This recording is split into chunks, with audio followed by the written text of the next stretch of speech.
Welcome everyone to another episode of Retro Wrestling Reviews. Fredo Esparza here, and this week we look back at World Class Championship Wrestling's February 6, 1982 episode. There are some missing World Class episodes on WWE Network, as I believe they go from the 1-9 episode to the 2-6 episode. I think World Class probably aired the Christmas Star Wars show over a couple of weeks, and that may fill those gaps. They actually have the Christmas Star Wars in the Hidden Gems section complete, or at least what they had available that they filmed. There was another show that made it on one of the World Class commercial tapes, but didn't make it to the network. I believe that would be somewhere in late January, the episode that didn't make it onto the WWE Network. This episode was taped on January 17th, 1982 at the Sportatorium in Dallas, Texas. Gene Goodson and Armand Hussein are on commentary. Mark Lawrence is the ring announcer. The first match is Wild Bill Irwin with Captain Frank Dusek beating Richard Blood after a top rope elbow. Thought the match was okay. Blood was distracted throughout the match by Dusek being ringside. This helped Irwin get the win over him. Really just an okay match, not much to it. That was then followed by Gene Goodson interviewing Kerry and Kevin Von Erich. They talked about always giving 100% effort for the fans. Goodson then asked the Von Erichs what hobbies they had. Kevin said he enjoyed cliff diving while on his trip to Acapulco. He also likes to sit around and tell jokes. Kerry then tells Goodson that he likes to write poems, ride horses, go fishing, and skydiving. Goodson talks about them being two of the biggest draws in pro wrestling, and he wouldn't want them skydiving if he was the one in charge of their careers and the promotion that they were working for.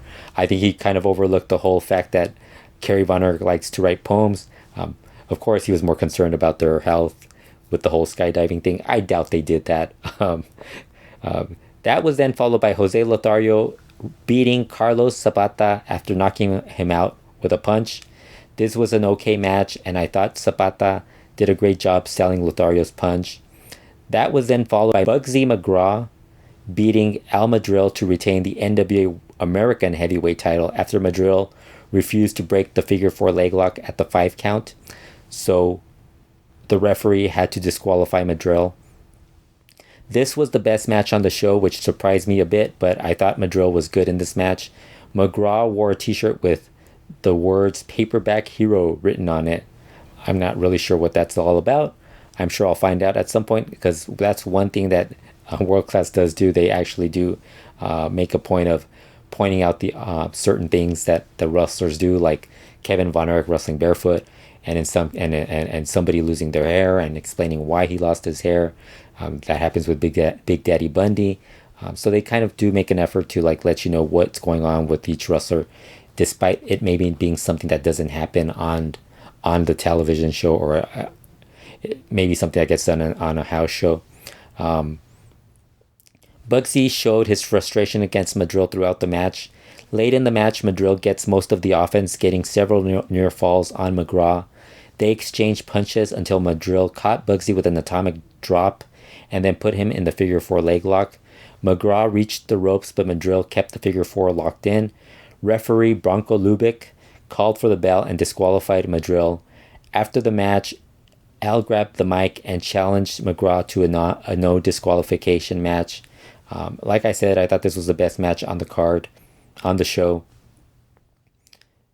And I think it was probably just a good match at best. But I thought Madril looked really strong. I actually caught Madril later in his career, so I didn't really see him at the level that he was wrestling at this point in time. And he's been impressive since I've been watching him. Kerry Von Erich beat Larry Higgins in 56 seconds. That was the match that followed, and it was really a quick match. Higgins charged at Kerry right as the bell rang. Kerry hadn't even taken off his ring jacket. Kerry was able to get Higgins in the stomach iron claw. He picked him up by the stomach and then slammed him down and covered Higgins for the pin. That was then followed by Big Daddy Bundy beating El Negro Assassin and Tony Torres in a 2-on-1 handicap match after Bundy hit Torres with a big splash for the pin. Torres and the Assassin tried to knock down Bundy but had no luck. Bundy dominated most of the match with his opponents trying to get in any offense on him whenever they could. This should have been shorter, but showed how strong Bundy was. That was really the point that they wanted to make, and I think that they delivered with that. Also, I think they probably didn't want to have it to be too much shorter than Kerry's match, since they really want to make impress how quickly Kerry was able to take down Higgins, who was a pretty big guy as well. So I thought that was really what was needed. Thought this was an okay episode. Best match on the show, like I said, was the McGraw versus Madrill match. Curry won his match very quickly. Most of the other matches were also kept short.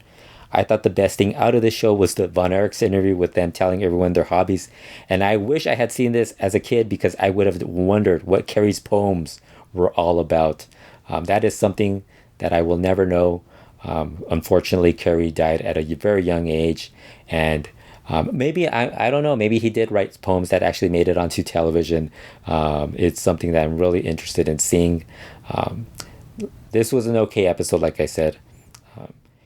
Be sure to subscribe to the Retro Wrestling YouTube channel, where we'll have more wrestling show reviews, as well as the Lucha World podcast and other content available. Also, be sure to visit the website retrowrestling.com for classic wrestling reviews, and for Lucha, visit my website luchaworld.com. For added content, you could check us out on Patreon at patreon.com/luchaworld. And again, thanks again, everyone, for listening.